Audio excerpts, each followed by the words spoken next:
back here at the national semifinals. Texas leading Stanford 12-11. That's Gabby Ailes for Stanford, who is from nearby Bellevue, Nebraska. Played at Bellevue West High School for the Thunderbirds. 2 years ago when the championships were here, Karch, she was in the stands watching the Cardinal, and now she's out on the floor. Feeling a little conflicted, being that Nebraska, you know, when you grow up in Nebraska, play the volleyball that she has, or that any kid has, they really aspire normally to play at Nebraska. She even had a full scholarship offer to play here, and went to Stanford without a scholarship offer except for junior and senior years. But she has made the best of it, done a tremendous job for Stanford, and gotten a lot better this year, dedicated to improving her craft, which is all passing on the serve, as is coming at her maybe here, and on defense. Over 1,000 career digs. She set the single season record last year. And as a bonus for Stanford, when they played Texas in this building earlier in the year, the Ailes family hosted a barbecue for the team. As Hooker slams that one down. Point Texas. World-class athlete, not only in volleyball, but as a high jumper as well. And will probably have the opportunity, she'll have to decide one or the other for 2012, whether she wants to play on the Olympic volleyball team or on the Olympic track and field team. Had a shot to make both this year. Certainly you would expect to have a shot at either one in 4 years.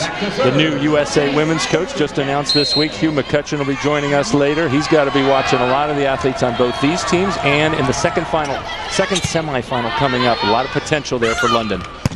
Hooker. And that's the kind of potential he would love to see.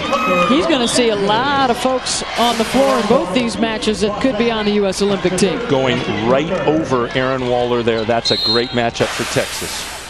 4 kills now for Destiny Hooker. 15-12. Set is to 25. Have to win by 2. Akinradolo dug up. Good D by Coker. Engel, the lefty, getting a swing. Ailes bumps it to Kleinman. Fawcett. Boom. I don't know if you heard, but Coach Elliott across the way was screaming, roll, roll. That means Alex Kleinman and some of the other outside hitters for Stanford, he says they tip and they roll a lot of off-speed stuff. So he wants his defense on their toes, ready to go forward. Fawcett error-free so far. She's got 4 kills. So does Destiny Hooker. The outsides off to the hot start for Texas as they lead at 16-12. First of our best of 3 for a spot in the finals. And let's get to know the 6'4" junior from San Antonio, Destiny Hooker. Hi, my name is Destiny Hooker. I'm a junior outside hitter from San Antonio, Texas. I'm a 2-time NCAA National High Jump Champion. Some of my nicknames are D, Des, and D Hook. My most embarrassing moment would be colliding with my teammate and best friend Julianne Fawcett and laying out on the ground for 3 minutes. After volleyball, I plan on going pro or designing clothes for tall women. Woo! And Karch, her teammates call her TVD because she stars particularly in television matchups. I think she should be TVHD because she's like that one even high better. def and a 2-time high jump champ. And she put on a tremendous show when we got to work that match. Texas hosting Nebraska, beating Nebraska after Nebraska beat them. So they split those matches and the Big 12 title. And as they break the huddle, just to give you an idea of how good a high jumper, Hooker's jump 6th at the Olympic trials was 6 feet 3 1/4 inches. So of the other 11 players on the court right now, Destiny can high jump over 8 of them. And there she is elevating on the jump serve. Kleinman. And she's been playing better defense as this season's been going on. Double contact called on Texas, and Elliott is quickly up off the bench. In that big match when Texas hosted Nebraska, beat them to secure their #1 regional seed. Hooker came up with 17 digs to go along with 25-26 kills. Had a tremendous evening. Karch, we were curious to see how Texas would come out in the semifinal. It was such a relief for them to finally win in the regionals after such disappointment on the 2 previous trips. We were wondering if maybe they were just happy to be here, but they've come out strong here in the early going. They sure have. After falling down to about a 4-1 deficit, then they went on that 8-point run and really have settled things down. Give them a lot of credit. None of these players have been in this situation before. They're hitting over 300. Stanford's under 200.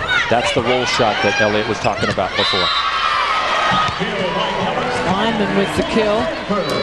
If you had to look at it on paper, Stanford being in the finals the last 2 years in a row, you'd think that's the experience edge that might be the difference against Texas. But so far, Texas playing really well. Fawcett leading the charge. Lyman with 6 kills back to serve.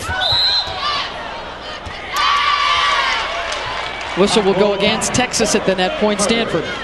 And that's where you have to be really careful. Texas trying to make a perfect pass, but 6 inches too far. If you just pull it a foot or two off, that's a much better mistake off the hard Kleinman jump serve.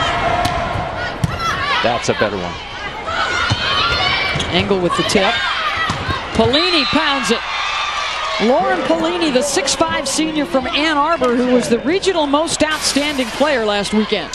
And she's been the most error-free or low-error hitter of any of these players who get consistently set. Only 18 errors in 20 Big 12 matches for Texas. And we've talked about the influence that these players, including Lauren Polini, getting the chance to train with the national team in the offseason. And isn't it ironic who was across the net a lot of the time in practice? Feluca Akinradawo, and she loved it. Polini says, I'm such a visual learner. Oh, another misconnection there. Still, Stanford trying to get the connection between setter and quick hitter. But Polini loved, and now she is literally across the net, trying to block Akinradawo. Loved hanging out with her, loved watching her, and felt like it really helped her game. Barbosa, no. Cynthia's still looking for her first kill of the match. Polini picks up another one. And there we see the difference in connection. Coker is a full-time setter, grew up doing it all through high school and club, and she runs the middle in transition to Polini for the kill there. Nicely done. Everybody in Texas loves her poise. Akinradawo gets the kill. Yeah, Coker is from that famous sports performance club out of the Chicago area that has churned out a lot of terrific setters over the years, and she's also a 2-time state champion playing high school ball too, so she's a winner. And it certainly doesn't hurt as you're coming in with as a freshman setter to have these kinds of weapons available to help you make that transition. Hooker running the Bic, doesn't get the touch, point Stanford. Hooker that time not keeping the ball quite outside her right shoulder there. It came off with no spin. A well-hit ball will have a lot of top spin on it, and that's why that one with no top spin sailed long. Kistner with the pass. Polini puts it into the net. Cardinal within 3. Timeout Texas as Jared Elliott wants the Horns to grab this first set. They're 4 points away from it right now. The NCAA Women's Volleyball Championship continues tonight as the 4-seed Nebraska Huskers take on the top seed Penn State Nittany Lions in our second semifinal. It's the NCAA Women's Volleyball Championship presented on ESPNU by Enterprise Rent-A-Car. For more information, log on to ESPNU.com. And folks, you definitely want to stick around to watch what could be the greatest team in the history of the sport. Penn State, if they continue to do what they've done all year, which is run the table, you got to put them right at the top of the list, and standing in their way will be the 3-time national champs from Nebraska with the home crowd. And what a crowd that'll be. So excited for both these matches. 2 years ago, the order of these matches was the reverse. Nebraska played first on their way to winning that title. I'm actually very glad that Nebraska's playing second, and all this red that keeps piling in here will be around for both matches. The second one 2 years ago, a much smaller crowd once they left. Stanford was playing Washington. Nasty weather expected outside here in Nebraska, but a lot of folks have still made their way in. Could be the biggest crowd for our second match ever to witness an indoor volleyball match in the United States. With over 17,000 the capacity here at the Quest Center in Omaha. Have a slim margin to improve on 2 years ago from that final. What was that, 17,209? 17,209. Watch the Huskers win it at home. And the capacity here, 17,222. Love to have every single one of them here. So great for volleyball to have the top 4 seeds here. All these amazing athletes, many of whom we might see in London representing the United States in 4 years. By the way, the team they beat that day in the finals was Stanford. with a lot of these current Cardinal players. Last year, Stanford again made it to the finals, fell to Penn State in a 5-set thriller. So they are trying to avoid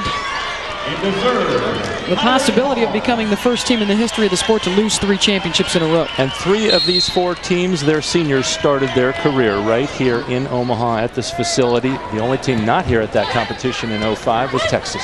That was the ABCA Showcase event back in '05. Hooker getting a swing right at Ailes. Lichtman going for the Kleinman tip. Hooker. Ailes there again. Barboza no. Destiny off the tips, point Texas. Using the high jump approach there, and it helped. Tooling high off the hands, going off one leg, which she's very used to in those Olympic trials and in the NCAA track and field competitions. I thought she was going to Fosbury flop right over the net. Exactly. Terrific elevation. And that's what's really scary in the men's side. The world record is at about 8 feet, literally going over an 8-foot men's height net. This height net the women play on is about 8 inches lower at 7'4". Alex Kleinman blistered that one. 7 kills here in the opening set. Texas 2 points from taking the lead. Hooker. Rejected. Waller and Janet Okobo were there. And that's where she's going to have to reach just a little bit higher. Remember, we saw her go over Lichtman earlier, but now Waller, who's gets a little more height on her block, means that Hooker will have to reach higher to get it over down the line. Chance for the Cardinal. Lichtman going to Waller, sent back by Hooker. Kleinman, back row attack. Engel off the tape. Set point Longhorns. Bad break for Stanford there. The ball jumped off the net and actually changed direction, catching Lichtman unawares. Lauren Polini will serve for the set here.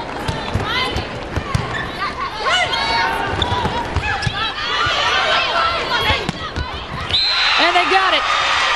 Rachel Adams, the 6'2" freshman from Cincinnati, just into the match.